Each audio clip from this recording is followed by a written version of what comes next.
Bah, on va peut-être commencer par se présenter et puis Oui, voir un petit peu, nous, toi de ton côté, moi de mon côté, qu'est-ce qu'on peut apporter à cette problématique. oui, complètement. Ben, vas-y. D'accord. Donc, alors moi, je m'appelle Philippe Jacquet, j'ai 56 ans, dont 37 en tant que rôliste.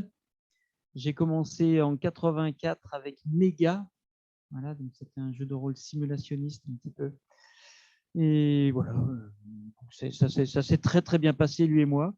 Et il y a 4 ans, donc hein, je suis passé par plein de toutes les façons possibles de jouer, de pousser des figurines ou de choses comme ça. Enfin bon, j'ai un peu essayé tout. Et puis j'ai une vingtaine d'années d'artistique professionnelle derrière moi, donc je dirais de la scène principalement, que ce soit, alors c'est pareil, là j'ai papillonné dans tout ce qui pouvait se faire, de la rue, de la scène, du conte, du théâtre, musique, chant, déambulation fixe, enfin bon, voilà quoi, animation ou spectacle, enfin, bon, voix off, cinéma et direction d'acteur aussi. C'était marrant ça. Donc ça m'a permis de voir un peu toutes les postures possibles, imaginables de l'artiste et donc du rôliste aussi, parce que pour moi, rôliste et artiste, c'est un peu pareil. Simplement pour dire qu'à l'époque de Mireille Dumas et toute la clique qui voulait mettre le jeu de rôle sous cloche, quand on me demandait ce que c'était que le jeu de rôle, je disais, c'était en 92, 93 par là, je disais c'est du conte interactif. Je raconte une histoire à des gens qui décident de ce que font les personnages principaux de mon histoire, les personnages principaux de mon histoire. Voilà. Et ça passait très bien et personne me disait mais c'est dangereux, etc. C'est du conte interactif. Voilà.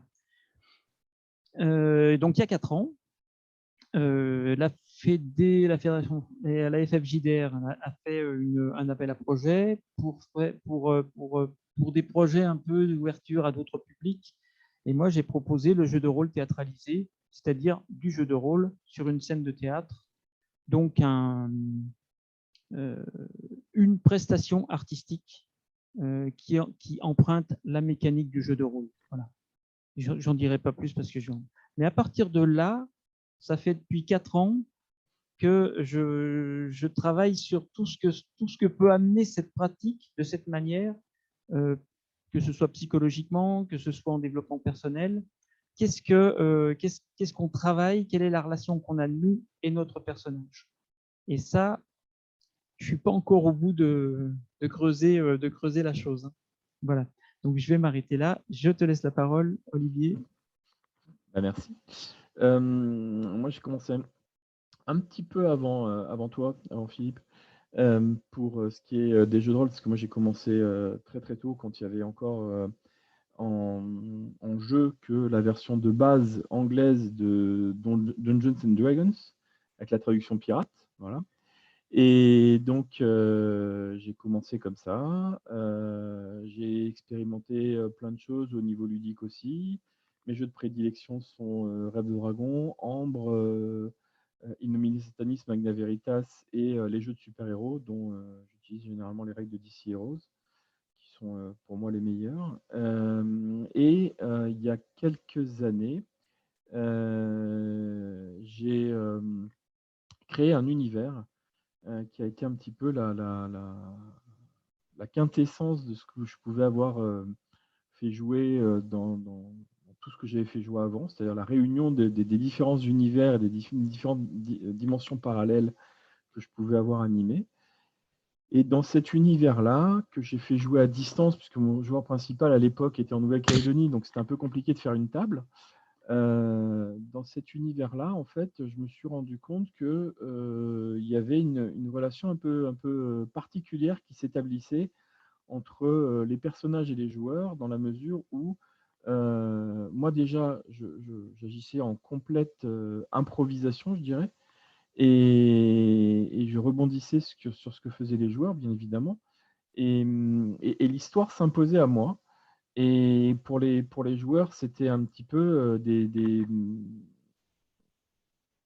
il y avait une sorte en complément du jeu, de direction vers le développement personnel qui se faisait dans la mesure où le jeu venait appuyer sur des problématiques que pouvaient avoir les joueurs dans leur vraie vie et que ça leur permettait, quelque part, de pouvoir les résoudre s'ils l'acceptaient. Et donc, j'ai continué à expérimenter ça. Cet univers-là s'appelle Twisted Butterfly. J'en ai fait 7 saisons. Là, actuellement, je sais à peu près ce qui devrait pouvoir se passer dans la 8e, mais je laisse un petit moment avant de recommencer quoi que ce soit. Et puis voilà. Donc, par contre, moi, dans mon expérimentation, je me suis rendu compte que ce que je faisais n'était pas réellement, normalement, humainement possible, on va dire. Je m'explique. En dehors de ça, mon métier à l'époque, ça avait été d'être responsable clientèle chez Blizzard Entertainment. Donc j'avais l'habitude, notamment en web chat, de pouvoir animer, puisqu'au départ on a joué en audio, puis après on a joué en mode texte sur Messenger. Donc j'avais l'habitude avec le web chat de pouvoir animer plusieurs conversations. Donc ça, c'était pas un problème. Mais là, en fait, je m'en suis rendu compte par la suite. À un moment, dans une journée, j'avais 4 joueurs qui se connectaient et donc 4 joueurs qui jouent en même temps. Mais ils jouent en même temps dans des endroits différents, avec des personnages différents, avec des intrigues différentes. Donc, quand c'est comme ça et quand c'est en simultané, tu rebondis d'une intrigue à l'autre, d'un personnage à l'autre, et en fait, normalement, tu n'arrives pas à tout gérer. Sauf que moi, sans m'en rendre compte, en fait, ce qui se passe, c'est que quelque part, l'histoire m'est soufflée et les personnages me parlent et ce qu'ils disent vis-à-vis de l'histoire et vis-à-vis d'eux-mêmes est juste. Les personnages, c'est-à-dire les personnages non joueurs, en fait. Et donc, j'ai eu aucun problème à pouvoir faire ce genre de choses-là, c'est-à-dire à pouvoir animer en simultané les 4 directions dans lesquelles l'histoire me poussait. Et en poussant un petit peu avant ce que cette technique amène et ce que ça permet de faire, pour moi, dans ce que j'en vois et dans ce que sont les expériences d'autres personnes, ça s'apparente à de la canalisation. C'est-à-dire qu'on a, alors je ne sais pas si c'est une dimension parallèle ou dimension élevée ou j'en sais rien, mais on est en contact en se mettant dans pas comme dans une sorte de transe, mais en se mettant dans l'histoire de jouer un personnage et de devenir d'être le réceptacle d'un autre personnage quel qu'il soit, on capte, à mon sens, si on n'est pas dans l'ego et si on est vraiment à faire, je dirais honnêtement, ce genre de choses, on capte les réactions justes d'autres personnages. Et ça, je l'ai vu aussi dans l'histoire que j'avais, où notamment il y avait le professeur Xavier et autres. À un moment, j'ai un de mes joueurs qui m'a dit là, non, c'est pas possible, le professeur Xavier, il réagirait pas comme ça. Et il a demandé des explications au professeur Xavier sur ce qu'il avait fait. Et en fait, au départ, moi, je ne savais vraiment pas pourquoi le professeur Xavier, avant ça, avait dit ça. Et au fur et à mesure où le joueur m'a demandé des explications, le professeur Xavier, au travers de moi, les a données, et elles étaient claires, limpides et sans problème, quoi. Voilà. Même s'il y a des choses qui peuvent paraître choquantes, en contradiction éventuellement avec ce que le joueur sait du personnage, parce que généralement, je fais agir des archétypes, donc on les reconnaît rapidement. Le mode là où on est le personnage dans son évolution à ce moment-là est tout à fait logique avec les réactions qu'il a. Voilà. J'espère que j'ai pas été trop long. Peut-être qu'on pourrait éventuellement prendre quelques questions, si Jean ont des questions par rapport à ça jusque-là, ou on continue? Est-ce que... Alors, s'il y a des questions, je vous en ferai part D'accord. sans souci. D'accord, parfait. Bon, très bien. Après, si vous souhaitez demander s'il y a des questions à l'instant T, aucun souci. Oui, bah, c'était un peu ça. C'est-à-dire par rapport à notre présentation, il y a des gens qui ont des questions vis-à-vis de ça ou ils ont besoin de précision, ce genre de choses-là? Si Moi, en fait, j'ai une question, c'est quand tu parles de canalisation, oui, je voudrais savoir si c'est la même chose que ce que moi j'entends, c'est-à-dire, par exemple, je joue mon personnage et un autre personnage, on est en train d'improviser. J'ai un personnage qui vient me poser qui vient obtenir quelque chose de moi. Je suis un marchand, il veut me vendre des fruits pourris ou je sais pas quoi. Enfin bon, bref. Et puis on est en train de discuter comme ça. Et puis à un moment donné, j'ai quelque chose qui me vient là, mais je sais pas d'où ça sort. À la limite, c'est le personnage qui est en train de parler à travers moi. Je sais pas ce qui me passe par la tête et je lui sors un truc et là ça rebondit, boum boum boum. Voilà, quelque euh, un truc. Je sais pas d'où. Après l'improvisation, à me dire d'où est-ce que tu as sorti ça, c'est génial. Et moi, je vais dire, je sais pas d'où ça sort. bah, Est-ce que c'est un peu la même chose que la canalisation? C'est-à-dire, c'est moi qui étais en train de jouer mon personnage et à un moment donné, pouf, mon personnage, il a parlé à travers moi tout seul, quoi, en gros. c'est ça, c'est ça. Mhm. C'est-à-dire que, heu, C'est un lâcher-prise total. c'est un lâcher prise complètement. Ouais, ouais, tout à fait. C'est un lâcher prise total et à partir de ce moment-là, quand tu es capable de vraiment lâcher prise et de n'être que l'interprète, des personnages qui viennent s'exprimer au travers de toi, bah, ils viennent et à ce moment-là, ils s'expriment et les histoires qu'ils peuvent avoir à raconter sont parfois et souvent magnifiques. Ouais. En fait, c'est ce que moi, je le pratique d'une autre manière. Et alors, quand je mène le jeu, donc j'ai déjà fait créer des personnages séparés. Par exemple, tu parlais d'Ambre tout à l'heure. Oui, Il y a 2, 3 ans, je me rappelle plus, avec ma compagne, on est allé voir 2, 3 autres joueurs sur Annecy là-bas. Et donc j'ai fait créer des personnages chacun les uns séparés. Personne a fait de personnages. Donc il me disait qu'est-ce qu'il voulait et de quel monde il venait, etc. Hein. Bon, Ambre, c'est le multivers, tout est possible de faire comme personnage. Donc voilà, hein. complètement. Il me disait, voilà, je, je fais un personnage cyberpunk, je fais un personnage qui vient de tel monde. Ah bon, raconte-moi tel monde. Voilà, donc j'ai connu Héberon, j'ai connu, voilà, ma compagne, c'était le monde de Rêve de Dragon. Bah, voilà. Et donc, j'ai imaginé une situation, une petite mission. Donc, il y avait quelqu'un qui allait récupérer trois joueurs pour aller libérer le quatrième, puis ensuite faire. Voilà. Donc, j'ai imaginé une petite situation qui les mettait en lien. Et puis ensuite, donc, je leur ai demandé de me rédiger le journal intime. Donc, ça, c'est un peu difficile pour des rôlistes, hein, de passer à l'écrit après la partie et de raconter le journal intime, donc en quelques lignes, hein, de qu'est-ce qui s'est passé, comment je l'ai vécu, moi, personnage, et qu'est-ce que j'ai envie de faire. Voilà. Donc, j'avais ces 3, 4 éléments pour voir où allait le groupe. Donc, comme toi, tu avais tes histoires qui n'avaient rien à voir entre elles. Bon, bah là, moi, je partais d'un groupe qui s'était déjà rencontré et ensuite qui avait des envies chacun. Et ensuite, je leur faisais tirer une carte de tarot et je regardais je regardais la valeur qu'elles avaient, enfin la valeur psychologique. Tu vois, j'avais un tarot j'ai pris le tarot d'Ambre. Et puis je regardais un petit peu si c'était retourné, si c'était quelle était la signification. Et ça me donnait juste la matière de la séance suivante.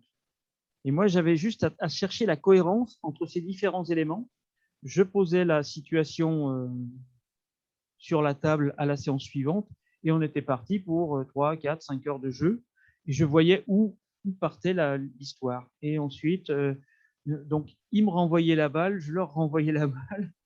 Et l'histoire, je me suis dit, moi l'histoire, elle se déroule. Je verrai bien je verrai bien ce que ça fait, quoi. Et à la dernière séance, ils m'ont ramené Eric en Ambre. Donc, pour ceux qui connaissent Ambre, Eric était censé être mort. C'était le roi d'Ambre, mais qui était opposé, il ne faisait pas l'unanimité.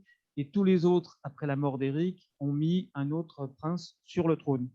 Et du coup, ils ont, eux, première fois qu'ils arrivent à la cité d'Ambre, au château d'Ambre, voir la famille, boum, ils arrivent avec Éric. Et voilà, ça s'est arrêté là. Mais j'ai trouvé que c'était une fin magnifique d'avoir le groupe de personnages qui, après avoir des tribulations pas possibles, se retrouvent à être vraiment ceux qui vont ramener le foutoir dans Ambre, quoi. Et personne ne pouvait dire, et même moi, personne ne pouvait dire ce qui allait se passer et quelles étaient les intentions des PNJ. Hein. Je faisais juste des suppositions, moi, à chaque fois. Et j'ai trouvé que c'était très enrichissant parce que l'histoire ne nous appartient pas. C'est l'histoire qui nous emmène et c'est pas nous, humains, qui créons l'histoire. On est des ingrédients. Et quand tu dis qu'il faut que l'ego soit de côté, effectivement, c'est pas moi qui crée l'histoire. Moi, je suis au service hein, et je fais que trouver la cohérence entre certains petits éléments. Allez hop. Complètement. Voilà. Et d'ailleurs, moi, j'ai un principe par rapport à ça, c'est que l'histoire a toujours raison, en fait. C'est-à-dire que si jamais je me rends compte qu'il y a des choses qui ne vont pas, et ben à ce moment-là, justement, je médite un moment et l'histoire me renvoie la bonne solution qui fait que ça convient. Et ça m'est arrivé d'une manière générale, enfin, à 2 reprises, une fois dans la saison 2, une fois dans la saison 5. Dans la saison 2, en fait, il y a un personnage qui est mort et on s'est rendu compte par la suite que c'est un PNJ important qu'il avait sacrifié parce qu'il fallait le faire pour la suite. Et en saison 5, ça c'était plus grave, j'avais demandé à un de mes joueurs qui jouait donc le rôle de Néo, normalement, d'aller grosso modo arbitrer pour entre 3 entités, laquelle serait la mieux placée pour être la déesse de l'amour, quelque part dans le monde, enfin, un truc avoisinant. Et le joueur m'a fait un peu n'importe quoi. Il pouvait poser 2 ou 3 questions aux 3 nénettes. Il a posé les mêmes et finalement, il a consacré la pire des 3. Voilà. Donc, OK.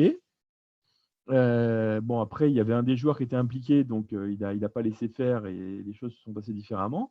Mais la conception que j'avais de Néo par rapport à comment le joueur l'avait interprété n'allait pas du tout. Donc, j'ai recontacté mon joueur par la suite et je lui ai dit, OK, alors on va recadrer. Tu n'es pas Néo. Tu es Ultron qui se fait passer pour Néo. Et là, ça allait. Ça allait très bien. C'était parfait. Son rôle, après, était nickel. Il a pu continuer à jouer, etc., etc., etc. Bon, après, par la suite, le joueur a pris des distances avec l'aventure, mais en tous les cas, oui, il jouait effectivement Ultron et pas Néo. Ultron infiltré et pas Néo. Voilà.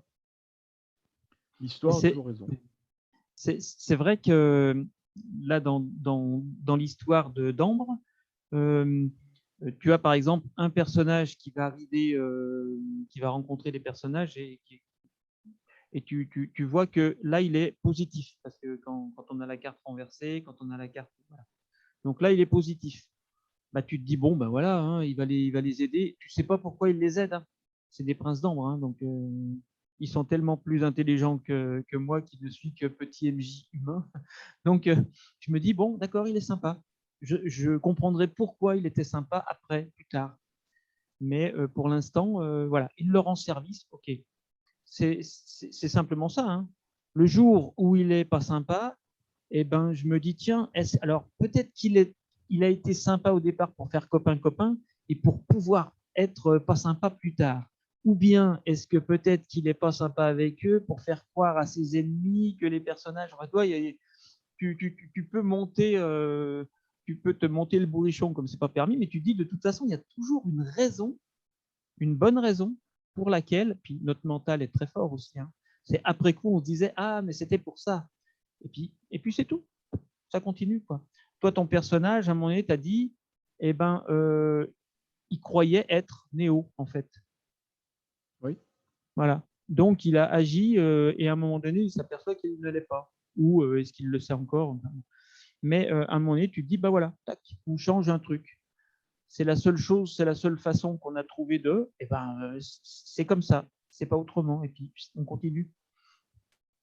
Je pense que ce que peut nous apporter, là je ramène sur le côté psychologie et euh, ce que ça peut nous apporter à nous, c'est c'est de s'entraîner à être dans l'acceptation. Les personnages, on leur dit quelque chose, ils font quelque chose, et à un moment donné, il leur arrive, ben, on l'accepte et on est dans l'acceptation. Zou. Bonjour, ah, d'accord, il y a une question, je crois, là. Oui. Bonjour, pour en revenir sur cette notion d'ego, est-ce qu'il est vraiment possible de le laisser de côté? Il n'y a pas un risque qu'il revient par la petite porte? Je te laisse répondre, Olivier. Alors oui, bah si, effectivement. C'est-à-dire que même en incarnant ton personnage de manière, en lâchant prise et en étant vraiment à ton personnage, il y a toujours aussi cette possibilité que l'ego revienne et que certaines volontés du joueur transparaissent au travers de l'ego. C'est évident. Maintenant, après, c'est une question d'honnêteté intellectuelle vis-à-vis de toi-même. Donc, si l'ego revient et que tu n'en es pas conscient, bah, de toute façon, voilà, il te parasite, mais sans plus. Si, par contre, l'ego revient et que tu sens qu'il y a de l'ego derrière ou quoi que ce soit, bah, tu peux rectifier le tir et tout. Enfin, voilà, Après, quoi qu'il en soit, ça n'est qu'un jeu. Donc, en même temps, bon, bah voilà, si les gens, ton personnage, tant qu'il est fidèle à lui-même, si tu joues un personnage qui est un archétype, bon, bah, il va falloir qu'il soit relativement fidèle à l'archétype, bien qu'après, comment dire, expliquer pourquoi il n'est pas fidèle à l'archétype. Je reprends un exemple dans mon univers par rapport justement à l'univers d'Ambre. Il y avait une espèce de gardienne du bosquet qui était capable de faire en sorte de libérer les gens par eux-mêmes, enfin de leur propre, comment dire, je sais, de réinitialiser les gens ou de libérer les choses négatives qu'ils avaient en eux, tout ça, etc. Et Oberon est allé la voir parce que lui est arrivé au bout du rouleau et il avait, en fait, dans la trame d'une des saisons du Papillon, ça a été de passer de l'amour conditionnel à l'amour inconditionnel. Donc, du service à soi au service aux autres, enfin bon, tout ce genre de choses-là. C'est ça qui motivait un petit peu la trame de l'histoire.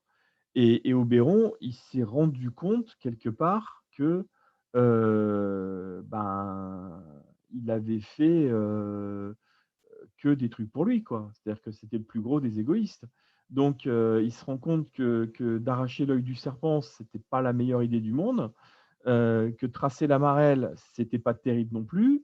Et à terme, bon ben voilà, son univers s'effondre, sa famille c'est une ruine. Enfin bon, voilà.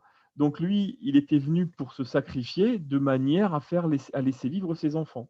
Voilà. Et effectivement, enfin en sortant une noblesse de cœur de sa part. Après, bon, du coup, avec la gardienne, ils se sont bien entendus et il y a eu une histoire d'amour qui s'est développée entre les deux personnages. Mais je ne sais plus pourquoi je voulais dire ça. Il y avait enfin, c'est pas la personnalité d'Oberon qu'on connaît dans les bouquins. Voilà. Ouais.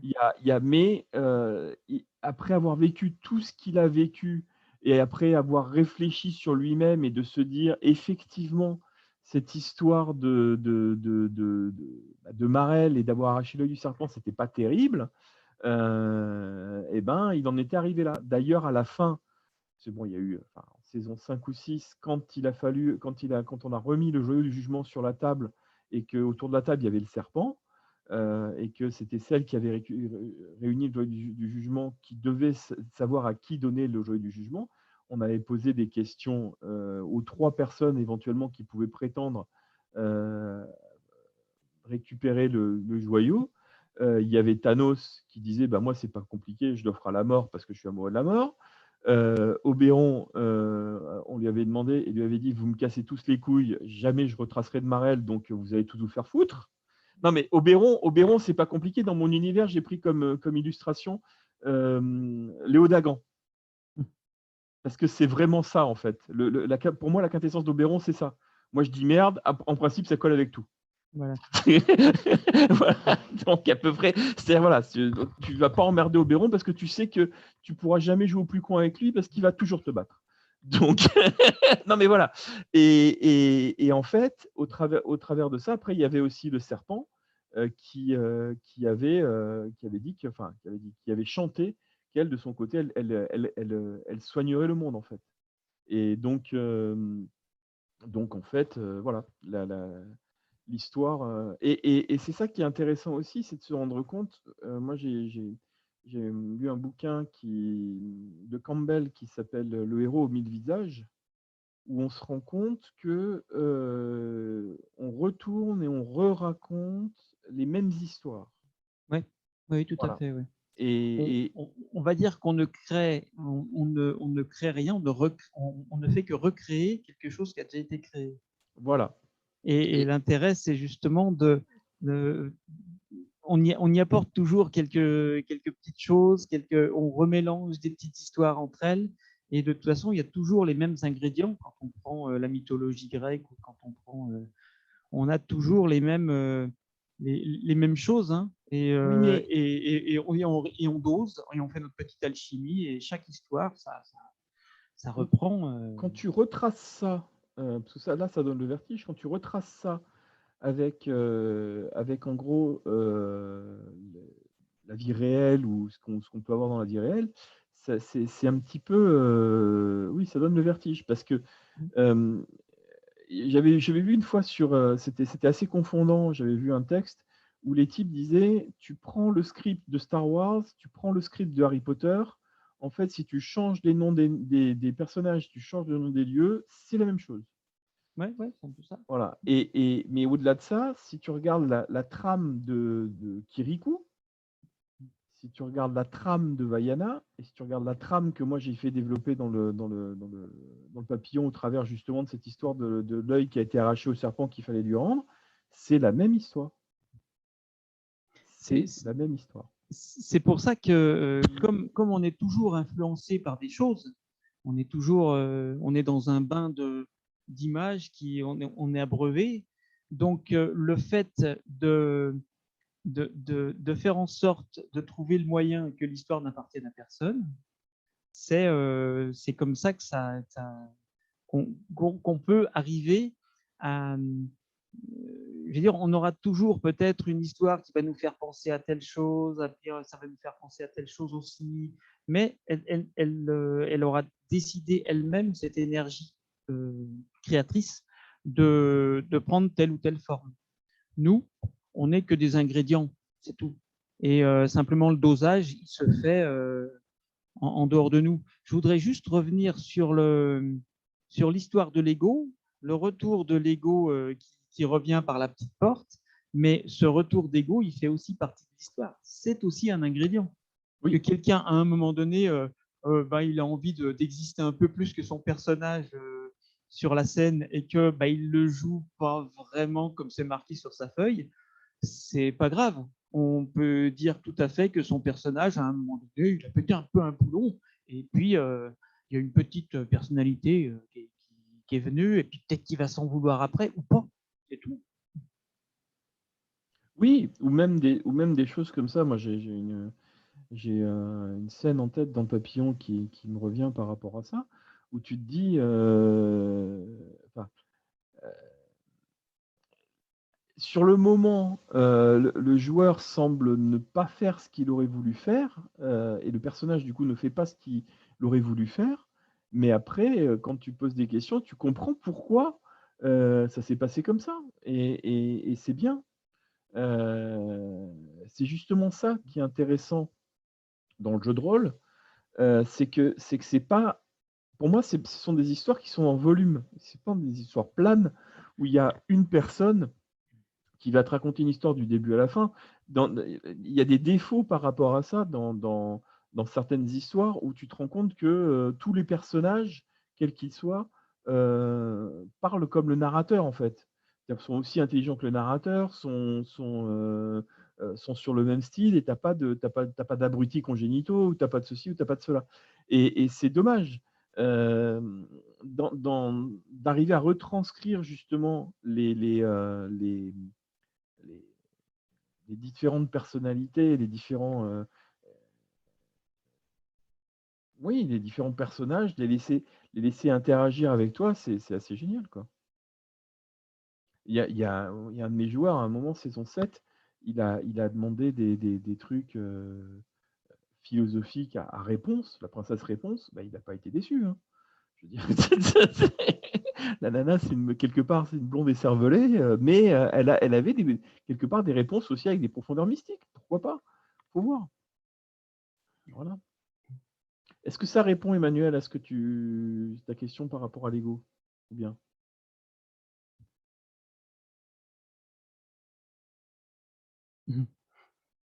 Ou bien?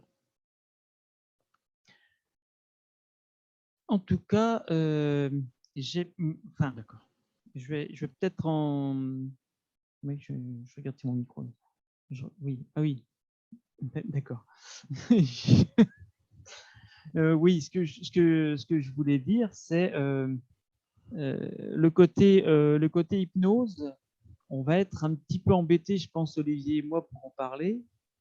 Moi, ce que je pourrais juste dire que cette histoire de canalisation dont on parlait au départ, ça me fait un peu penser à ça. C'est-à-dire que je me rappelle d'un moment où, il y a longtemps, où j'allais faire, je mettais 40 minutes pour aller faire mon aïkido, 2 heures d'aïkido, et je revenais. Et la route à l'aller, ça me pesait bien, mais bon, ça me préparait quand même à mon activité. Donc on me disait, dis donc, tu mets 40 minutes, bon, bah, tu dois être prêt quand tu arrives, effectivement. Mais quand je repartais, la première fois, je me suis dit, putain, c'est difficile, hein, 2 heures on est fatigué, on est vidé, quoi. Je reprenais la voiture et j'avais conscience du départ, de l'arrivée, et au milieu, rien. 40 minutes qui passaient et je disais, on est déjà arrivé là. Bon, alors je me suis renseigné et on m'a dit, bah, c'est un état d'éveil qui est proche de l'hypnose. C'est un état de conscience altérée, de choses comme ça. Et pendant ce temps, il ne peut rien t'arriver.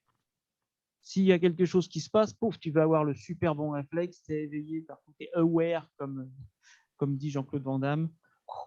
Tu vois tout. Bon, alors je me suis dit, bah, peut-être que dans ces cas-là, effectivement, qu'à certains moments, on est en éveil total sur scène ou dans une zone dans une scène de roleplay. Et là, on a les réponses qui arrivent. Quelque part, le personnage, le professeur Xavier qui prend contrôle de nous. Et je ne sais pas si ça peut être comme de l'auto-hypnose passager. Je ne sais pas si c'est ça. Alors moi, j'ai fait, en dehors de ça, j'ai fait quelques voyages chamaniques aussi, enfin, ça s'apparente à une transe, effectivement, hein, et où ton esprit peut vagabonder et où tu peux être donc perméable à certaines choses qui voudraient te contacter ou qui voudraient te dire des choses. Après, il y a des protections mentales et psychiques qui font que, bon, bah, ça va pas être n'importe quoi qui va arriver. Mais d'après ce que j'en sais, ce que j'en ai vu, ce que j'en ai expérimenté, ça se rapproche à ce genre de choses. Et effectivement, enfin, moi, quand je joue, du coup, je me mets en transe. Quand j'étais assez jeune, il y avait un de mes amis avec qui je jouais qui me disait oui, parce que voilà, quand tu joues et tout, quand tu prends une petite voix, machin et tout, j'avais même pas conscience que ma voix changeait en fonction de qui j'interprétais. Voilà, mais ça se faisait. Pour moi, c'est naturel, c'est une deuxième. Enfin, ouais, je ne peux pas vraiment trop expliquer ça, n'empêche que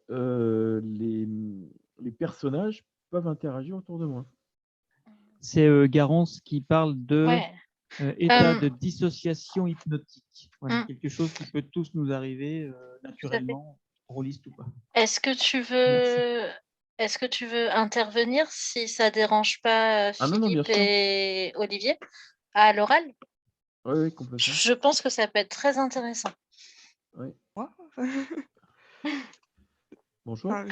Alors, est-ce que déjà on m'entend bien? Je ne sais pas. Oui, on t'entend. Ok, Très super, bien, parfait. merci. Du coup, juste pour préciser, je mène des études de psychologie. Je suis en master 2 actuellement. Et D'accord. ça tombe bien, la dissociation, on en a parlé en cours la semaine dernière. Donc voilà, je suis à fond dedans. Et en fait, justement, ça me faisait penser à ça parce que, enfin, on nous exposait les différents types de dissociation et on nous parlait de cette dissociation hypnotique qui peut nous arriver au quotidien, tous les jours.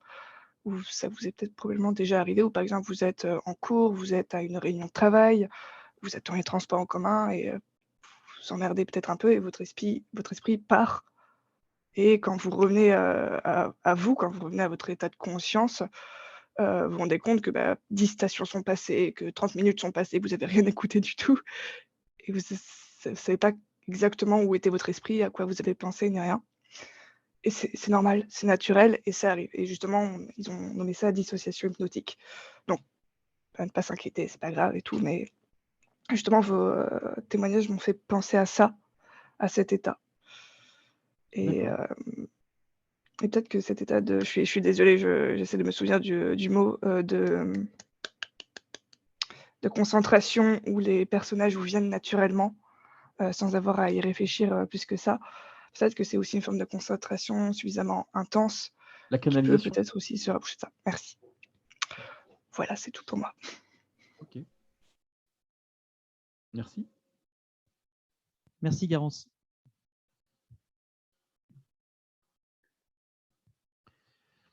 Alors, après, pour revenir aussi sur le côté thérapie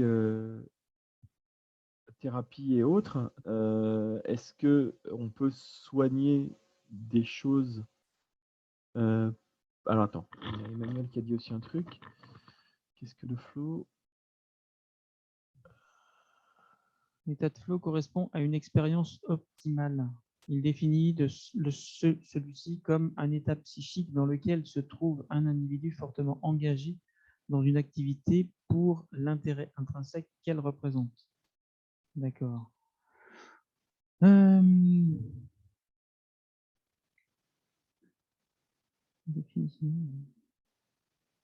Oui. Engagé dans une activité pour l'intérêt intrinsèque qu'elle représente. Ah oui, quoi, si. J'essayais de faire de refaire mon expérience de conduite. Bah, effectivement, je rentre chez moi et j'ai que ça à penser, quoi. En fait, j'ai pas le vide se fait et j'ai une route à suivre. Et c'est effectivement, j'avais vraiment l'impression d'être enfin, comme tu dis, expérience optimale au top du top. C'est-à-dire, n'importe quoi aurait pu m'arriver, j'allais passer. Peut-être que n'importe quoi a pu m'arriver et que j'ai mis un coup de volant sans m'en rendre compte. Hein. Et c'est vraiment impressionnant comme expression, comme expérience. Hein. De se dire, mais où est-ce que j'étais en conduisant, quoi. Tu peux te dire, ouais, je suis en cours, je suis assis. Là, tu conduis une voiture. Hein. Il y a quelqu'un qui traverse devant toi, il faut quand même le voir venir. Et là, tu as conscience vraiment de partir et de revenir et d'arriver. Alors, on a une nouvelle, c'est également la transe artistique de travail qui est décrite par ce psychologue, donc de soutenir, je ne vais pas m'aventurer. Mais si quelque chose d'imprévu était intervenu, vos systèmes de survie se seraient mis en place afin de vous permettre de gérer l'inconnu et la menace, chauffeur, piéton, etc. Effectivement, oui.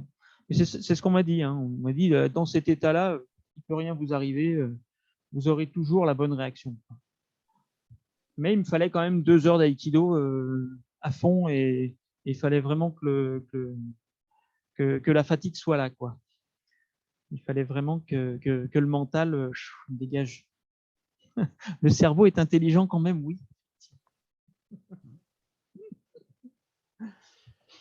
Après, pour en revenir un petit peu côté thérapeutique de la chose, est-ce qu'on peut guérir des choses au travers du jeu de rôle? Faut savoir déjà que le jeu de rôle en lui-même, enfin pas en lui-même, il y a des jeux de rôle thérapeutiques qui sont utilisés par des psychanalystes, des psychologues, où on va interpréter les rôles des uns et des autres dans la famille pour faire revivre à la personne certaines choses, lui faire sortir des choses qu'elle a à sortir au reste de sa famille ou aux personnes qui ont pu lui poser des problèmes psychologiques et autres. Et,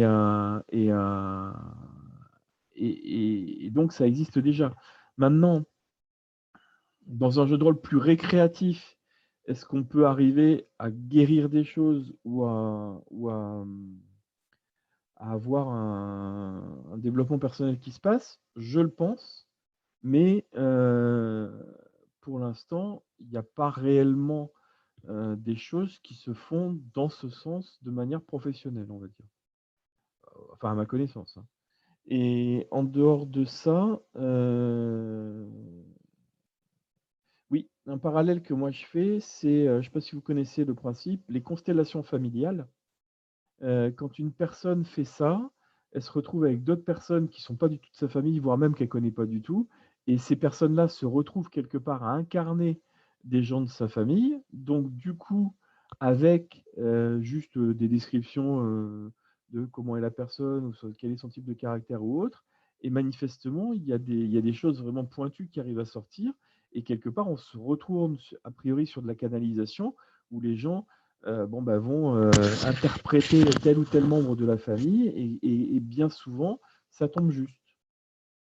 Donc, voilà. Il y a des choses qui ne sont absolument pas pour l'instant connues ou répertoriées par la science, mais qui peuvent se passer par ce biais. Voilà. Alors, moi, si je peux embrayer sur ma façon de créer les personnages, parce que effectivement, que j'ai regardé un petit peu comment je propose le jeu de rôle théâtralisé, ça a démarré par la création de personnages en me disant, mais j'ai un outil là pour créer des choses qui peut être très intéressant. Donc, moi, ce que j'utilise, c'est un jeu de cartes qui a été édité dans les années 70-80, qui s'appelle Le Grand Géomancien de chez des éditions Grimaud. Si je peux me montrer un petit peu. Hop. Voilà, Le Grand Géomancien, pouf. Et donc, on fait un thème géomantique et on pose une question aux cartes. Et alors, on dit, est-ce que l'argent va être un problème ou un soutien? Est-ce que les amis, la famille, etc., etc., etc. Enfin bon, il y a 16 maisons, il y a 12 maisons, plus le passé, l'avenir, le juge, la sentence, enfin bref. Il y avait tout ce qu'il fallait pour créer un personnage. Tous les domaines de la vie sont représentés. Son passé, quel passé il a eu, quelle vision de l'avenir il a. Et puis le juge et la sentence, c'est un peu des cartes qu'on donne aux meneurs de jeu pour dire, voilà, il est destiné un petit peu à ça. Le souffle divin souffle sur lui dans cette direction. On verra si le meneur de jeu a envie d'en prendre connaissance ou pas. Mais ce qui est intéressant, c'est que on crée un personnage avec une méthode divinatoire vieille de 5000 ans, à peu près. Donc j'ai utilisé juste un outil existant, et puis je l'ai utilisé. Et puis on a commencé à regarder, à discuter avec les gens en convention, on leur faisait créer des personnages, et on s'est aperçu qu'il y avait une adéquation forte entre le personnage et la personne. Alors soit la personne disait, ça c'est tout moi ça, sauf tel endroit, telle chose là, mais à part ça, tout le reste, bon. Et petit à petit, on a discuté, qu'est-ce que vous en pensez? Il y a des gens qui sont venus jouer avec nous, d'autres c'était en convention. Donc. Mais ce qui était intéressant, c'était de se dire, tiens, le personnage qui est en train d'être créé là, c'est une invitation. Et il nous invite à aller dans tel domaine de la vie, tel domaine de s'exprimer de telle manière sur telle chose et qui n'est pas la nôtre, mais qui pourrait, voilà. Et je me suis aperçu petit à petit, avec le temps, que le personnage nous emmenait vers des choses qu'on avait besoin peut-être de travailler. Donc je me suis dit, bah tiens, il y a un petit côté, il y a un petit outil de développement personnel, pourquoi pas? Bon, j'ai pris la chose et puis je continue là à observer, à regarder un petit peu ce que ça donne. Ensuite, ce personnage-là, avec la mentalité qu'il a, avec ce qu'il gagne beaucoup de sous, ce qu'il gagne, on va lui donner un métier, on va le créer socialement. Voilà. On va lui donner des possessions, on va dire, bah tiens, il a ça, ça, ça. Ça peut être quelqu'un de très riche comme quelqu'un de très pauvre, on s'en fiche. Dans notre histoire, dans notre pièce de théâtre semi-improvisé, ça c'est le début, et puis on va voir ce qu'il va devenir. Donc c'est pas la peine que ce soit équitable, équivalent, qu'il y en a un qui soit mieux que d'autres. On peut être une grosse raclure au départ et puis devenir quelqu'un de bien, ou l'inverse, hein. Ou être un gros riche et être une raclure pareille, hein. Enfin bon, il n'y a pas de... Et ensuite, ce qu'on fait, c'est que comme on se met en tant que protagoniste ou antagoniste les uns les autres, on vient chercher chacun sur des histoires, des petites histoires. On essaye d'obtenir des choses de l'autre. Donc, je vais dire, mon personnage va venir chercher ton personnage sur tel... je vais essayer d'obtenir ça de toi. Allez, hop. Donc, moi, je suis protagoniste et c'est moi qui décide et la personne en face est antagoniste. Donc, elle ne décide pas. Donc, je vais l'interpeller sur un certain domaine et elle va utiliser son personnage pour s'en sortir, se raccrocher aux branches ou peut-être... Donc, c'est un deuxième niveau d'interpellation. Là, il faut avoir de la bienveillance. Faut pas, si on voit qu'on met la personne à mal, bon, on reste sur une certaine retenue, hein. Voilà, donc quand on parle des risques et des potentiels, voilà, donc les risques, c'est peut-être d'y aller trop fort. Donc, ce qu'il faut, c'est être soft, hein. Et une troisième chose, donc, ça veut dire qu'en répétition, la moitié des impros, c'est moi qui décide du sujet, l'autre moitié, c'est pas moi qui décide, c'est les autres. En gros, c'est ça, hein. Et puis enfin, à un moment donné, quand on commence à être suffisamment confortable, suffisamment bien installé dans notre personnage, qu'on l'a peut-être fait évoluer comme on a voulu ou pas, et ben on commence à mettre des jets de dés.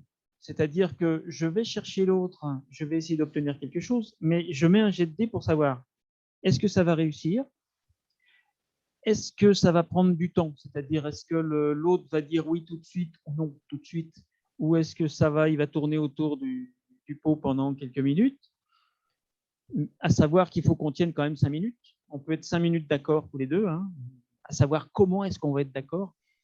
Et la troisième chose, c'est quel est le niveau d'intensité. C'est-à-dire que si je dis non à l'autre et que je fais un 2 ou 3 sur le D10, je fais oh non, je n'ai pas trop envie, non, je ne suis pas trop...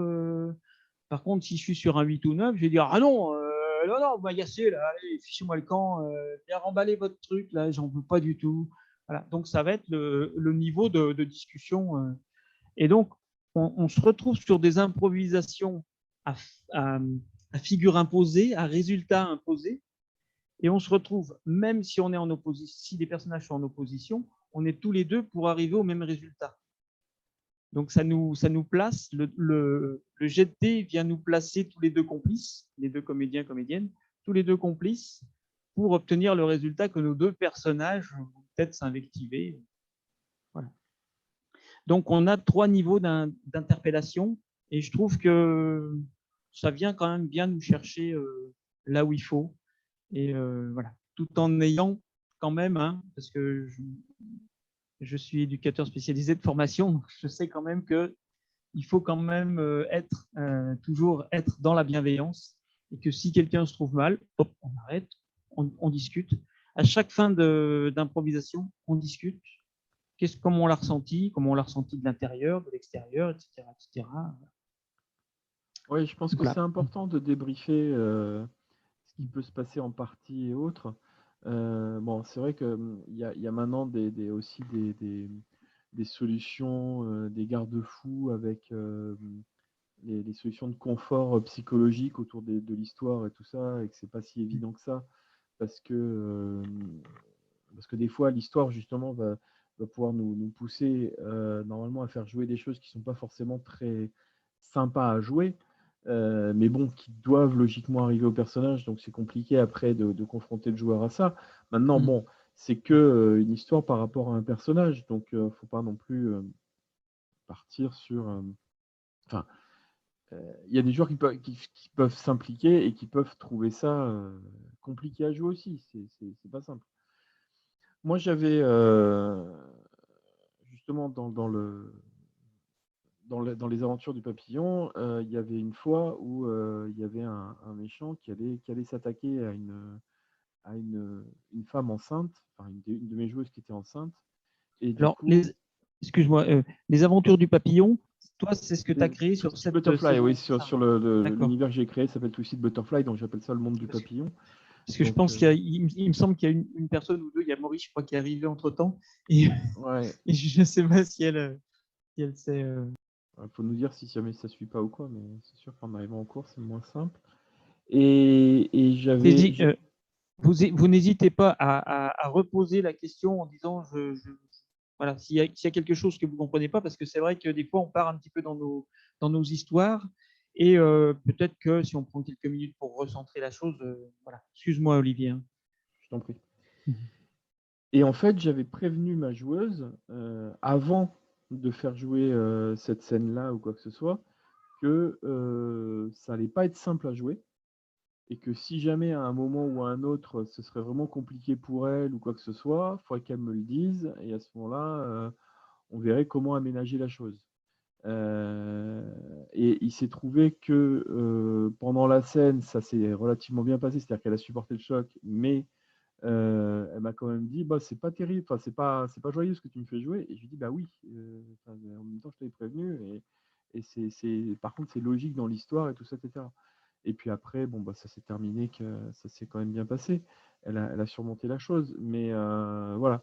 Il y a effectivement, je crois qu'il faut aussi prendre des précautions en amont et en aval de la chose pour éviter d'avoir des ressentiments. Et d'un autre côté, parce que ça aussi, je l'ai vécu dans l'expérience, alors que justement, on en parlait en dehors des séances, en discutant par Skype et autres, et où on avait un autre petit groupe pour dire, bon ben voilà, si jamais il y a un problème, on écrit sur ce groupe-là, et puis on en discute. Il y a des joueurs ou des joueuses qui ne veulent pas forcément couper l'histoire, et pour autant, il y a des choses qui peuvent arriver à les mettre mal à l'aise dans ce qui s'installe au niveau de l'intrigue et tout ça, etc. Et derrière, à ce moment-là, il faut pas. Enfin, quand il y a quelque chose qui vraiment vous pose un problème, et quand il y a, enfin, surtout si le maître de jeu va vous dire, et de toute façon, les maîtres de jeu doivent être là, doivent être à l'écoute des joueurs, et ça doit rester un jeu, ça doit rester un plaisir. Il ne faut pas hésiter à dire, là, moi, j'ai un réel problème à jouer ça. Voilà, parce que voilà. Et d'ailleurs, là, j'ai une anecdote par rapport à ça, parce que c'est super rigolo. Moi, à un moment, au départ, je faisais jouer traditionnellement, donc on crée un personnage, on crée un background, on introduisait le truc, etc. Et à la fin, au fur et à mesure, ce que j'ai dit, c'est que tu me donnes une phrase pour ton personnage, 3 à 5 mots-clés, et l'univers t'incarne au plus proche. Et c'est comme ça que j'incarnais après les nouveaux joueurs qui arrivaient dans le papillon.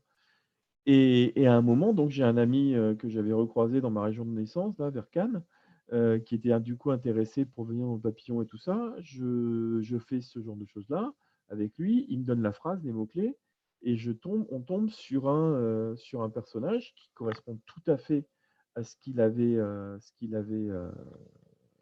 mis. Par contre, ce personnage-là, c'était un des 2 personnages qui avait, je dirais, une liaison homosexuelle masculine dans le jeu. Et en fait, j'ai vu avec mon joueur qui, pour le coup, il avait créé un compte Facebook pour pouvoir jouer, qui était super motivé. Quand je lui ai décrit un petit peu le personnage, alors je lui ai dit, attention, il y a cette histoire-là, mais elle en a encore qu'au début, c'est les balbutiements, l'autre, à la base, il est quand même hétéro, voilà. Seulement, les deux gars, ils sont super attirés l'un par l'autre et ils savent pas, enfin, ils étaient honteux aussi de ce genre de choses-là, enfin, d'une certaine manière ou quoi. Enfin, voilà, tout pouvait déboucher, tout pouvait jouer enfin, ça pouvait faire un peu tout et n'importe quoi. Et il a jamais incarné le personnage, en fait. Il a jamais, et pour autant, je me doutais bien que ça devait être ça. Donc moi, en dehors de ça, je lui ai dit, bah, s'il y a le moindre problème avec le personnage, mais il fallait que le joueur lui-même vienne dire, écoute, moi j'ai un réel problème à jouer un personnage qui est homosexuel ou qui a une tendance homosexuelle. Voilà. Et s'il avouait pas à lui-même ce genre de choses-là, moi, je pouvais rien faire. Tant qu'il prétextait qu'il n'avait pas le temps, que c'était pas possible, que ceci, que cela, eh ben, on en restait là. Moi, voilà, je peux pas non plus, enfin, je veux dire, c'est c'est Morpheus qui disait, je peux te montrer la porte, mais je peux pas la passer pour toi. Donc, voilà, si c'est venu là, pour moi, c'est que ça mettait quelque chose en lumière sur sa personnalité. Si lui, derrière, à la base, il veut pas voir ça, ou qu'il a même pas le truc de me dire je peux pas jouer ce genre de personnage-là, essaye de m'en trouver un autre, eh ben on en reste là. Qu'est-ce que tu veux que je te dise? C'est pas possible, hein. Et puis autrement aussi, c'est moi, je le sens pas trop. Voilà, on peut dire je le sens pas. Oui, voilà, c'est ça. Voilà, C'est ça. il y a pas de question à poser derrière, non. Je sais pas, je le sens pas. Ce truc-là, je le sens pas. Voilà, c'est tout, hein. Oui, voilà, aussi. Puis on n'aurait pas fait un débat pendant 1000 ans, mais en dehors de ça, bon ben voilà, il est peut-être passé à côté de quelque chose. Bon, ben, c'est des choses qui arrivent, hein. Moi, c'est vrai qu'au niveau des improvisations, quand on peut se retrouver un moment un petit peu sur les talons. Moi, je me rappelle d'une séance, d'une improvisation, mais de 4 ou 5 minutes. C'était ma compagne et puis il y avait un autre comédien, donc un collègue. Donc ça faisait pas mal de temps que nos personnages se cherchaient, se chamaillaient, etc. Et puis elle était tenancière d'auberge. Et puis, elle était cliente d'un marchand. Et ce marchand, qui était un peu, il faisait des affaires, quoi, hein, et puis de temps en temps, il faisait cramer les, les, les entrepôts des concurrents, quoi, hein. Donc il était un peu arnaqueur. Mais celle qui faisait cramer les entrepôts, c'était enfin, ceux qui faisaient cramer, c'était les petits révolutionnaires qui étaient dans la cave du premier personnage, quoi. Donc il se renvoyait la balle. Moi, je t'aide à à faire du fric et puis à virer un peu ta concurrence, mais toi, tu m'obtiens des tarifs, etc., quoi. Donc, il y avait toujours une espèce de lutte, enfin, de jeu d'entourloupe, etc., etc. Et à un moment donné, ils se sont rentrés dedans, mais vraiment. Et ma compagne, à chaque fois, parce que lui, c'était une carrure, hein, c'était 1m80, 90, une bonne carrure, et puis elle était devant lui, une tête de moins. Tu sais. Et c'est vrai qu'à un moment donné, mais c'est parti à se rentrer dedans, à dire attention, hein, mais vous savez, hein, oui, moi je vais en parler au duc. Ah ben oui, et ça c'est. Et à la fin, on a débriefé, mais ça a été mais prodigieux, quoi. Parce que ça a vraiment. Et ma compagne, à chaque fois, elle me parlait, elle me disait, dis donc, avec Mick, à chaque fois que j'improvise, oh là, il est dur, hein. Mais elle lui est rentrée dedans. Et c'est vrai que mais c'était vraiment parce qu'on savait qu'on pouvait y aller. Et là, on est parti dedans, mais vraiment. Et ça nous a fait un scénario avec des relations hyper fortes entre les personnages, qui fait que là, je m'en souviens encore, alors que c'était il y a 3 ans, quoi. Et là-dessus, je dirais qu'à des moments, bon, ça c'était pour dire que ça pouvait aller très très loin si les gens étaient d'accord. Il y a certains moments, on peut être un peu sur les talons, à perdre un peu pied, nous, en tant que personne, et notre personnage, on ne sait pas trop, et on a envie de dire pouce. Voilà, hein, ça monte, on a envie de dire pouce, mais pourquoi est-ce que le personnage ne peut pas dire pouce? Tout simplement, en disant oh là là, attendez, oula, vous êtes en train de me dire quelque chose là. Ah mais je me sens pas très très bien là, hein. Vous savez, le personnage a le droit de dire je me sens pas très bien. Attendez, donnez-moi un verre d'eau là. C'est possible d'avoir un petit peu de. Ouais, attendez, laissez-moi respirer là. Vous pouvez me répéter ce que vous êtes en train de me dire là, parce que là, vous voyez, hein, donc on peut se donner de l'air et faire que notre personnage nous donne de l'air, puisqu'il est notre complice, voilà, sans arrêter la narration, sans arrêter l'improvisation, pas dire stop, je me sens mal, c'est dire simplement bon alors attendez là, et simplement envoyer un petit code au comédien d'en face et lui va savoir que oui, bah attendez, on va baisser, on redescend le truc, voilà, on se prend 1 minute, 30 secondes, 1 minute où on souffle, ça va mieux, on peut recommencer à discuter, oh parce que ça va pas du tout, hein. Voilà, et puis on peut repartir ça peut être très intéressant aussi. Voilà, donc simplement, on a le droit de lever le pied, il y a des moyens de faire, hein, sans arrêter la narration, mais de dire, oula, je vais peut-être aller prendre l'air, moi, finalement, par exemple. Oui, quelquefois, il y a besoin de calmer le jeu. On doit avoir parce que il y a des gens qui s'interdisent d'arrêter parce qu'ils disent ah je vais embêter les gens parce que la situation est en train de se dérouler, moi je le vis mal, mais les autres ils le vivent bien, alors je vais pas je vais rien dire. Ben non, non, non, non, non. Là, il faut arriver à le dire d'une certaine manière. Voilà, bon, s'il y a quelque chose qui est en train de se passer et que moi j'ai envie de quitter la table pendant quelques minutes pour aller boire un coup, pour aller je dis bon, mon personnage, il va dans le couloir, il prend, hein, puis il fait un petit X comme ça en disant voilà, temps mort. Moi, voilà, mon personnage, il n'est pas là pendant quelques minutes. Ou il s'évanouit. C'est pas, enfin bon, tout dépend de la situation. Mais voilà, de manière à se permettre de dire moi ça ne va pas, mais continuer sans moi pendant quelques minutes, peut-être. À savoir que sur les outils de sécurité émotionnelle, tu sais, la carte X qu'il y a au milieu de la table, souvent c'est ça, hein, c'est au milieu de la table, il y a une carte X. Et moi, je me dis qu'il y a des gens, déjà, voilà, je suis assis à ma table, j'ai ma feuille de perso, je suis dans ma sphère personnelle, et le milieu de la table, c'est la sphère publique. Donc, ça veut dire déjà qu'il faut que j'aille dans la sphère publique pour aller montrer la carte X, mais c'est aussi difficile que de dire stop. Moi, je dirais plutôt que moi, je vais faire une croix là, comme ça. Je fais une croix devant moi au meneur de jeu, ou je fais une croix au-dessus de moi comme ça. Déjà, je reste dans ma sphère personnelle. J'ai pas de geste à aller faire dans le public. Et puis, je montre voilà, que moi, je vais pas bien.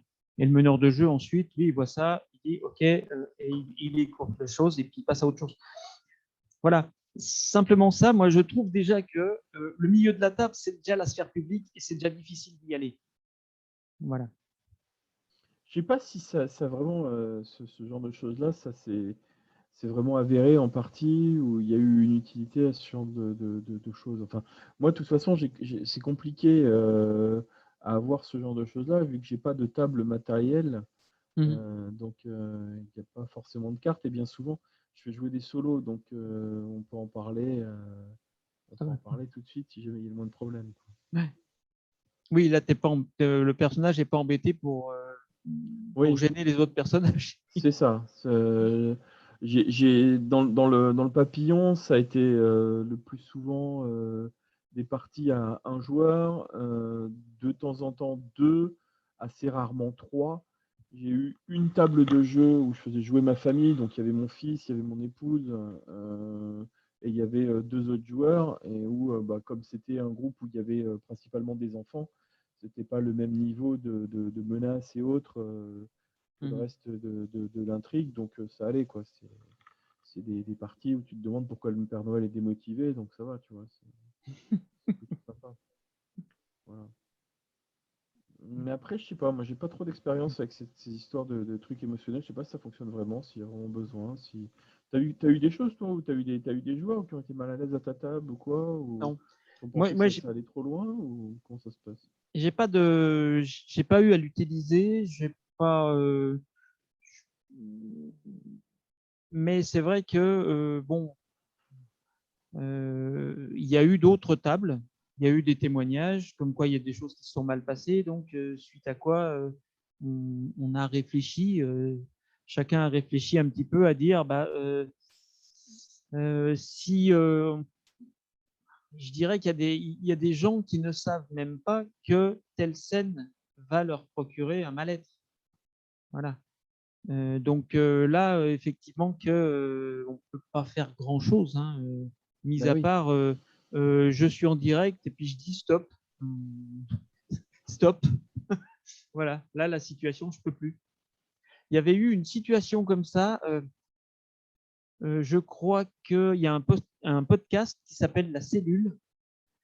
Et je crois qu'ils ont fait un Cthulhu. Et à la table, il y avait un couple. Et le gars, à un moment donné, alors c'est du Cthulhu, mais en fait, on n'était plus sur, enfin, la monstruosité n'était pas un gros monstre, c'était en Corée, je crois, et il y a un gars un des personnages qui se fait torturer. Voilà. Oui. Donc le personnage est détruit psychologiquement, il sait plus, etc., etc. Et le gars qui jouait le personnage voulait jouer cette scène et voulait jouer la déchéance de son personnage qui se rappelle plus, qui a peur, qui sursaute, et sa copine qui était autour de la table à un moment donné a dit stop. Elle ne pouvait pas voir son compagnon jouer un personnage dans cet état de délabrement psychologique.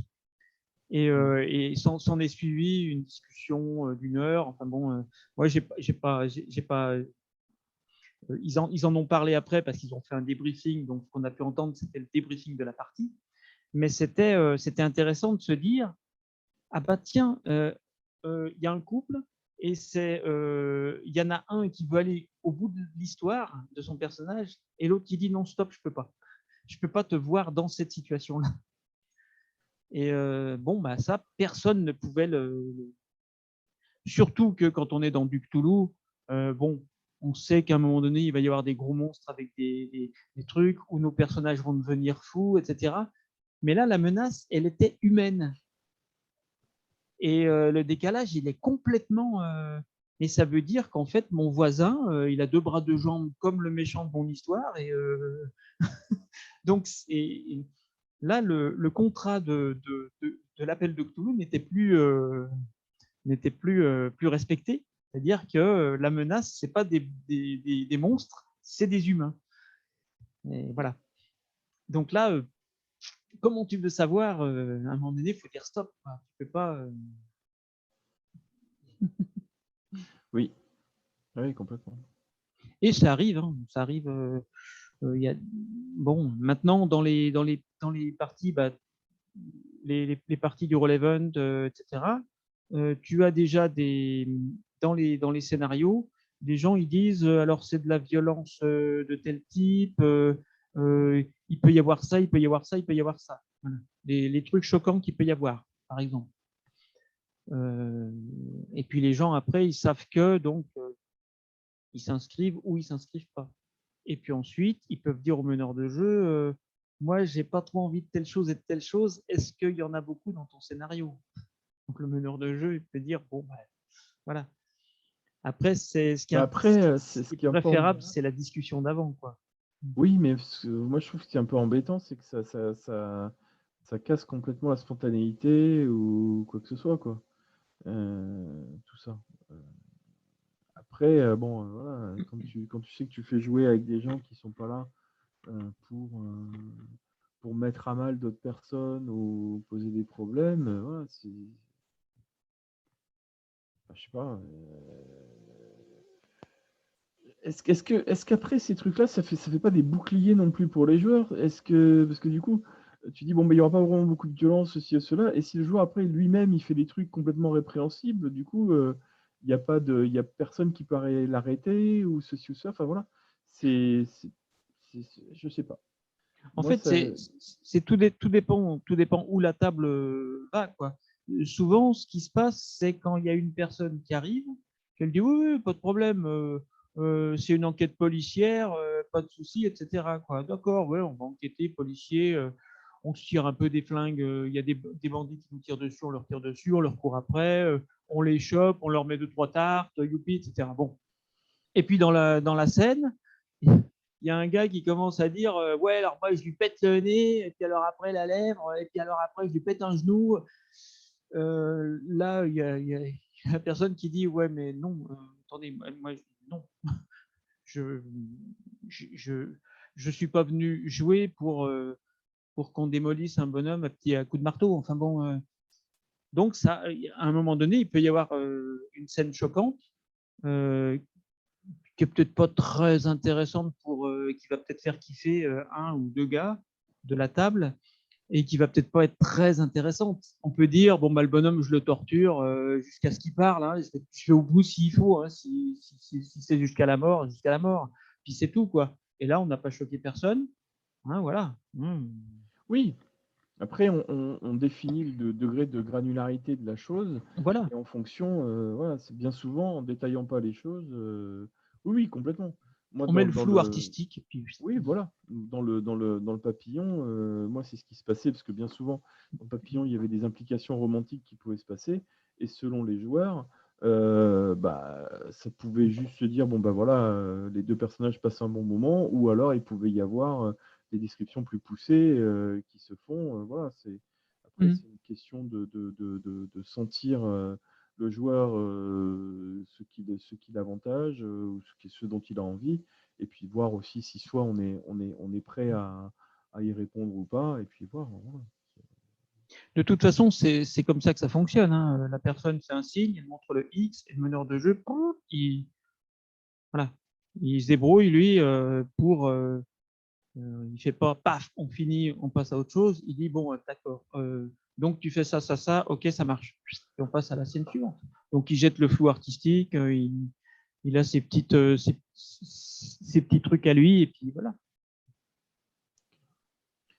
Peut-être qu'on peut voir s'il y a des questions à ce moment-là, Mhm. par rapport à tout ça? S'il y a des gens qui veulent, ou s'il y a des sujets qu'ils voudraient qu'on aborde par rapport à l'expérience qu'on a pu en avoir?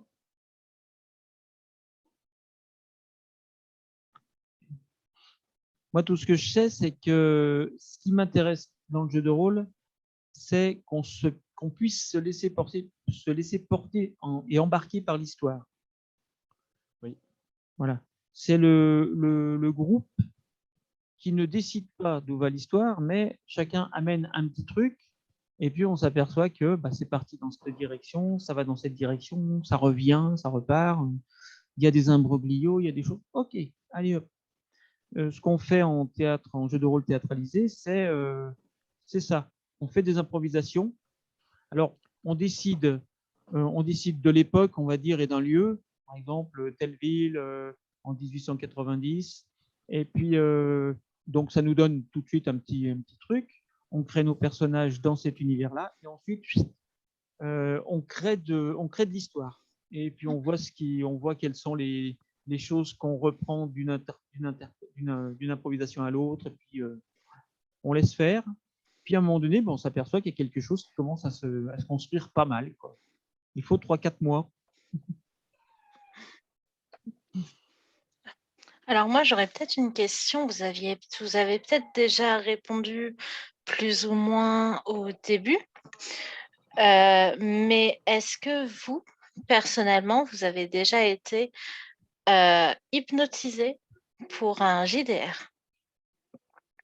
Moi, jamais.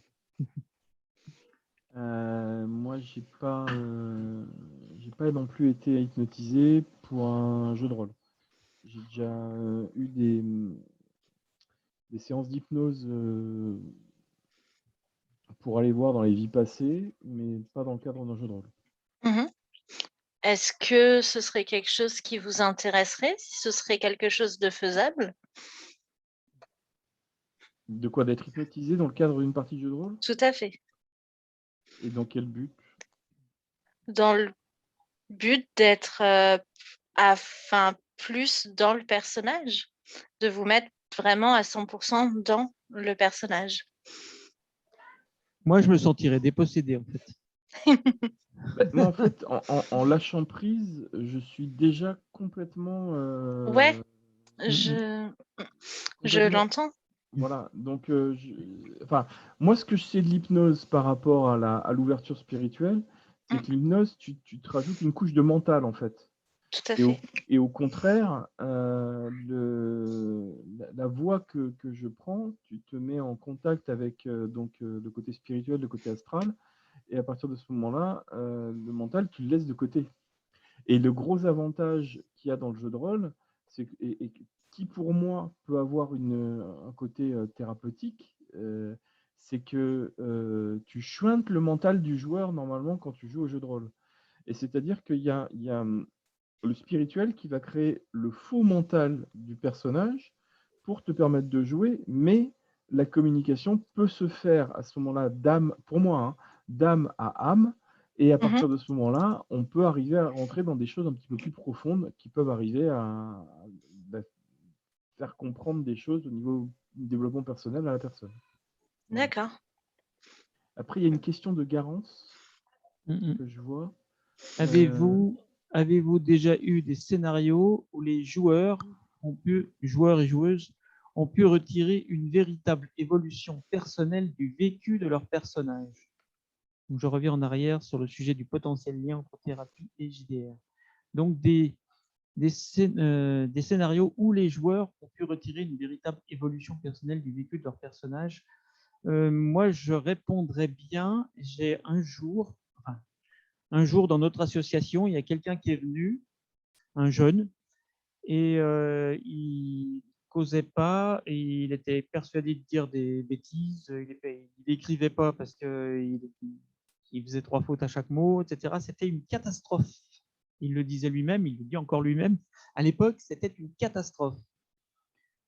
Il a fait un scénario avec nous. Alors, qu'est-ce que tu en penses? On lui disait, bah, il n'osait pas trop, donc il disait rien, etc. Il disait, ouais, je vais avec toi. Ouais. Voilà, il suivait un peu le groupe comme ça. Il a trouvé ça génial, parce qu'on lui a dit, bah voilà, hein, il a agi avec nous, il suivait simplement. Hein. Et la semaine d'après, il est venu, il a voulu nous faire jouer un jeu qu'il avait créé. Alors bon, les règles étaient un peu bizarres, etc. Nous, on s'est regardé un peu les rôlistes, là. On a dit d'accord. Et on a pris complètement le contre-pied de son truc. Il voulait qu'on aille tuer le méchant magicien. C'était un roi qui nous donnait 10 pièces d'or chacun pour qu'on aille tuer le méchant magicien. On a piqué le trésor du roi, on s'est barré. Enfin bon, on a fait carrément les sales gosses. Et à la fin, on lui a dit, bon, écoute, grâce à toi, on s'est super bien amusé. Voilà.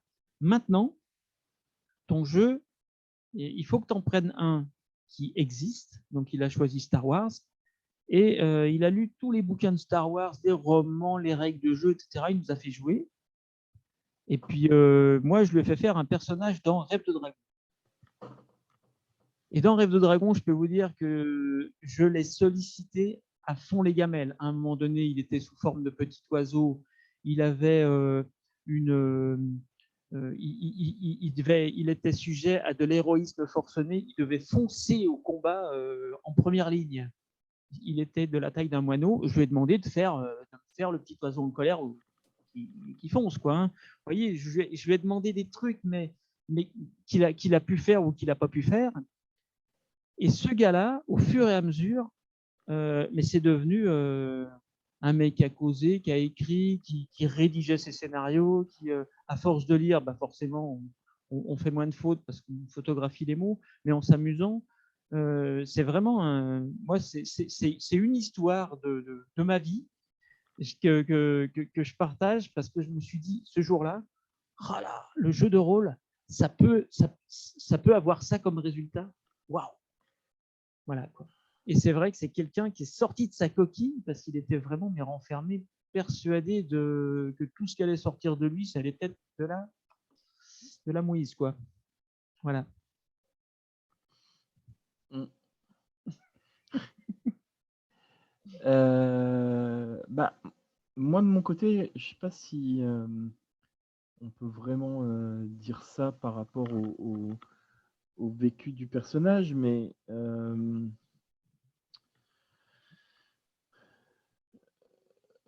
Oui, je pense qu'il y a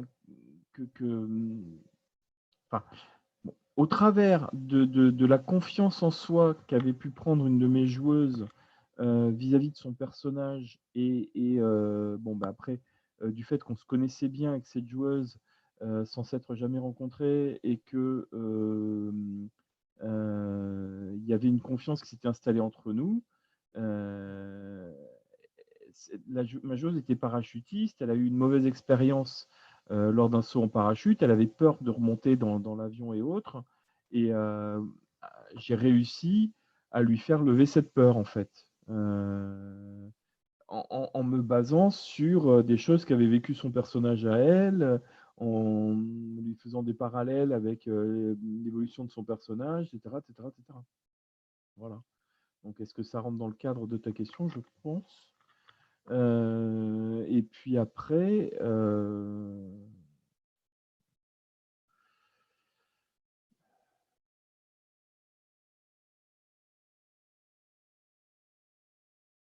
alors qu'est-ce que ça veut dire Emmanuel en mode égrégore?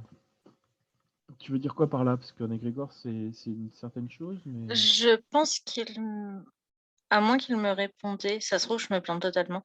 Emmanuel, si tu veux prendre la parole, au pire. Oui.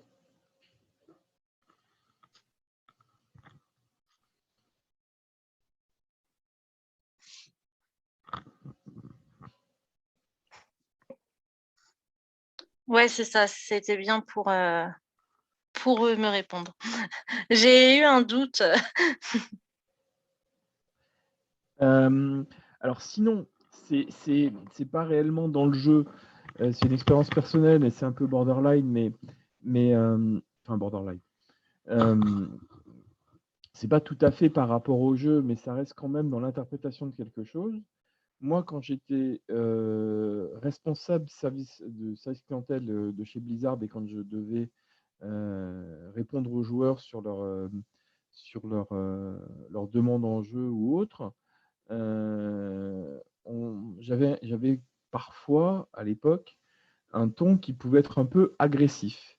Et je m'étais du coup rendu compte que si je me mettais dans la peau d'un avatar féminin, mes réponses étaient plus douces, plus rondes, plus sympathiques et allaient mieux dans le sens des joueurs. Donc, techniquement, pour le cadre de mon travail, on va dire le meneur de jeu ou le responsable service clientèle était forcément pas au téléphone, hein, mais quand c'était au niveau d'un web chat et autres, j'incarnais une personne féminine et je répondais mieux aux joueurs et de manière plus attentionnée, on va dire.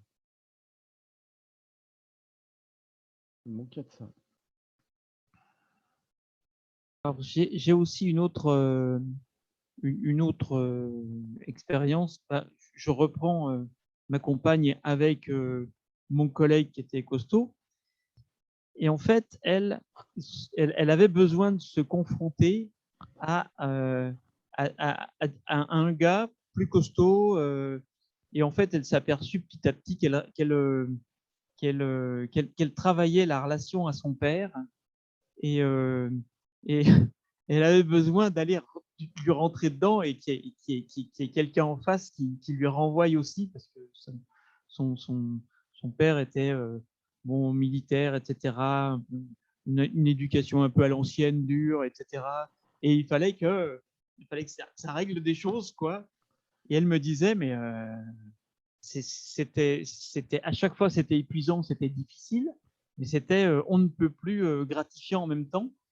Et c'était intéressant parce qu'il y avait la séance de jeu de rôle théâtralisé où ça partait, et puis les jours d'après où on rediscutait au repas, elle me disait ah là là, mais là, Lyon, il a vraiment fallu que j'aille chercher loin pour. Et moi, je trouvais que c'était intéressant aussi d'avoir cette expérience-là et de pouvoir se dire tiens, oui, effectivement, le jeu de rôle, ça permet de se mettre dans des situations et puis on y va. Si je me mets dans la situation par exemple, je suis quelqu'un qui subit un harcèlement, ben, je vais me mettre dans la peau du harceleur et puis je vais dire à quelqu'un, bah, tiens, je suis ton harceleur, je t'harcèle. Et l'autre personne qui, elle, n'a pas cette problématique, elle va trouver des astuces. Elle va peut-être me renvoyer des moyens pour régler mon problème. Ça peut être des choses comme ça. Et allez, on y va, on met les choses sur la table et puis on se crée des personnages qui vont bien, quoi. Donc, je pense que on peut faire énormément au niveau potentiel, puisqu'on a potentiel et risque. On peut aller très loin. Et effectivement, il faut qu'on soit tous sur la même longueur d'onde. Il faut qu'on soit tous dans la bienveillance, toujours. Voilà. Oui. Complètement d'accord. Je peux me permettre d'intervenir? Mais oui. Bah oui, bien sûr. Sur ton exemple de prendre, de mettre en scène que l'harcelé devient l'harceleur dans un JDR ou autre chose, je suis pas sûre que ce soit une bonne solution. Après, c'est de mon point de vue, en étant une ancienne harcelée, je sais que si je me remets à la place en amont, clairement, je suis pas sûre de savoir réussir à le faire, etc., etc. et tout. Je suis pas sûre que ce soit un bon point. Après, peut-être que tu l'as expérimenté et que ça s'est bien passé. Je pense que c'est pas pour tout le monde. Oui, oui, c'est vraiment une question. Il y a des gens qui acceptent, des gens qui disent ben non, je préfère pas. Mais ça peut être quelque chose de proposé. Bah, tiens, on échange les rôles et tu me fais vivre ce. Moi, je suis d'accord. Je suis ton punching ball et tu me fais vivre ce que tu vis. Et moi, moi, je vais essayer de trouver des trucs pour m'en sortir. On est d'accord que c'est un jeu, que toi tu connais bien les moyens de celui qui te harcèle. Donc utilise ces moyens-là sur moi et puis on va bien voir ce qui va se passer. Donc voilà, hein, après on peut dire non, je peux pas te faire subir ce que je subis parce que c'est trop dur pour moi. Ça c'est tout à fait recevable aussi, hein. T'imagines bien que la bassine d'eau chaude, t'as pas envie d'y retourner, hein. Totalement. Enfin, je veux dire d'eau bouillante. C'est ça. Après, de mon point de vue, je l'ai fait en théâtre pour, bref, totalement hors sujet, en séance d'entraînement il y a de ça 2 ans, donc bien quasiment 10 ans après. Je pensais que j'étais prête. J'ai fini en larmes, quoi, à la fin. Ouais, mais si tu as fini en larmes, c'est que tu as libéré des choses. Oui. Peut-être. Ah, mais pas peut-être, c'est sûr. Donc voilà, Après, faut s'en libérer des choses. c'est ça. Après, on n'est pas là pour parler de moi. Ah oui, non, mais c'est sûr, Excusez-moi. mais d'une manière générale, voilà. Mais c'est vrai que de toute façon, il faut que les gens soient consentants, la tête est consentante, et puis tu t'aperçois que finalement, bon, il y a peut-être encore des choses qui sont à régler. Bon, tu prends ce que tu as à prendre, et puis ensuite, tu continues ton chemin. Personne ne le fait à ta place, le chemin. c'est ça. Donc, ce qu'il faut simplement, c'est pas qu'il y ait d'autres personnes qui viennent te dire oh, tu devrais, tu faudrais, etc. Dégagez, les gars. C'est moi qui ai voulu, j'ai fait, je prends, hop, et je continue ma route. Ce qu'il faut, c'est respecter, c'est ça, hein, parce que j'étais dans le respect du corps dans la séance d'avant, dans la conférence d'avant. Ce qu'il faut, c'est se respecter soi et respecter les autres. Et si tout le monde fait ça, tout va bien. Je vais dire, mais il y a des moments, il y a des gens qui ne savent pas qu'ils manquent de respect. Voilà. Donc la règle, c'est, pour moi, hein, s'il n'y a pas de demande, il n'y a pas d'aide à donner, il n'y a pas d'aide à proposer s'il n'y a pas de demande d'aide. Voilà. Donc on dit, je suis là si tu veux qu'on en cause. Et puis, mais elle vient même pas me voir pour causer le truc. Non, j'ai pas d'attente à avoir. C'est ça, quoi. En tout cas, c'était très courageux de ta part de te remettre, de te retrouver en situation. Ouais. Et puis, Merci. Hop, ouais, non, mais c'est ça. Hein. J'en profite juste pour vous dire qu'il vous reste 20 petites minutes. D'accord. Encore.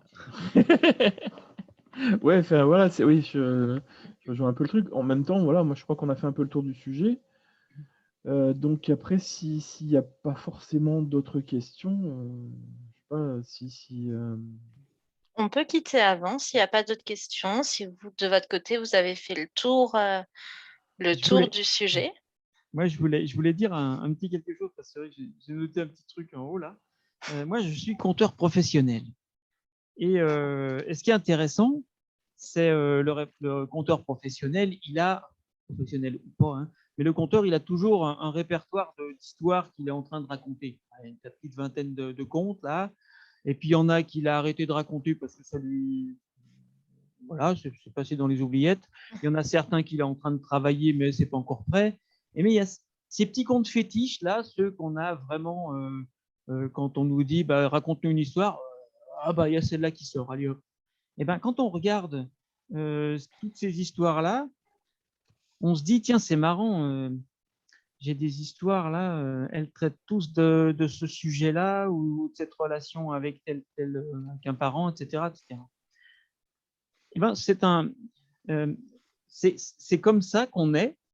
C'est ça qu'on a besoin de travailler à un instant T. Oui, tiens, c'est marrant. J'ai besoin de raconter encore ces histoires-là. Il y a des choses qui passer un temps, moi je disais c'est marrant, j'ai que des histoires qui se terminent mal. J'avais que des histoires et alors c'était une très jolie mort poétique, c'était toujours mais il y avait toujours quelque chose qui ça se finissait toujours mal quoi. Et après coup, je me suis dit ah non, quelques temps plus tard, j'ai compris qu'il y avait mon ancienne vie qui était en train je changeais de vie.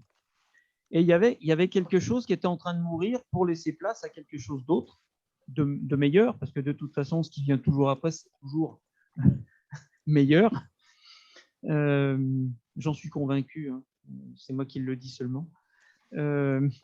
Mais c'est vrai que je me disais, ah mince, est-ce que je suis normal? Je suis en train de raconter des histoires, et un machin, il est mort, et puis il y a Bidule aussi, et puis il y a truc, ils sont jamais mariés. C'était toujours, il y avait. Et je trouvais que, eh ben ouais, à un moment donné, il y a eu quelque chose qui était de l'ordre de la mort pour renaître. Et quand je me dis, je fais ça avec la tablée du meneur de jeu, le meneur de jeu qui a toujours un peu des joueurs et des joueuses à sa table, pas toujours les mêmes. Et puis, il y en a des fois qui se disent, moi, je comprends pas, hein. À ma table, j'ai toujours celui qui va me raconter des blagues et qui me pourrit les ambiances, ou j'ai toujours celui qui vient me dire ah mais non, à cette époque, ça se passait pas comme ça. Attends, tu mets une épée contre une armure à plaque. Ah non, mais ça se bat pas comme ça. Et puis, ouais, c'est lui qui ramène sa science. Et la question, c'est pourquoi est-ce que j'ai besoin de ce genre de personnes à ma table de jeu? Dans mon entourage, j'ai toujours ah ben, ce genre de personnes, vous en faites pas, ça va être encore pour ma pomme. Voilà.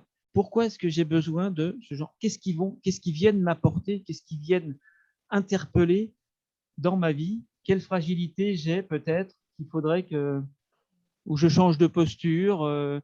J'ai surtout pas envie qu'on vienne me chercher là-dessus. Bam. Qui dit eh dis non, comment ça va machin. Voilà. Donc bah, il faut que je travaille ça.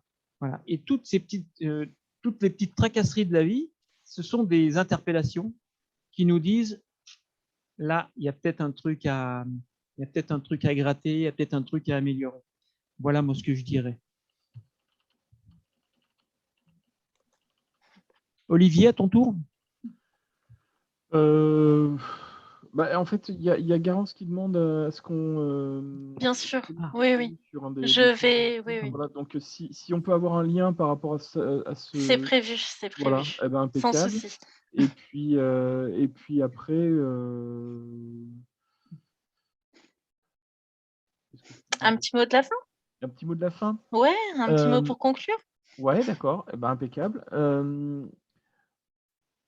Je pense qu'effectivement, ce processus, enfin, le jeu de rôle et autres, permet de pouvoir aller très loin, de pouvoir faire énormément de choses, à condition de pouvoir lâcher prise et de pouvoir oui, se mettre au service de l'histoire et après réfléchir sur ce que ça nous apporte à nous, ce que ça nous permet enfin, quelles sont les évolutions, quelque part, qu'est-ce que le personnage a voulu me dire au travers de tout ça, qu'est-ce que l'histoire a voulu me dire, pourquoi j'ai réagi comme ça. Enfin voilà, moi en tant que quand j'ai incarné des personnages, j'ai beaucoup réfléchi sur pourquoi ils avaient réagi comme ça, comment ça s'était passé et autres. Et rien n'est anodin en fait. Et tu te retrouves à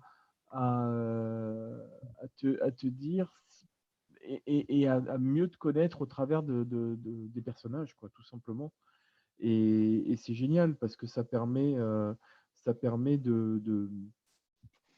vivre 1000 vies en une.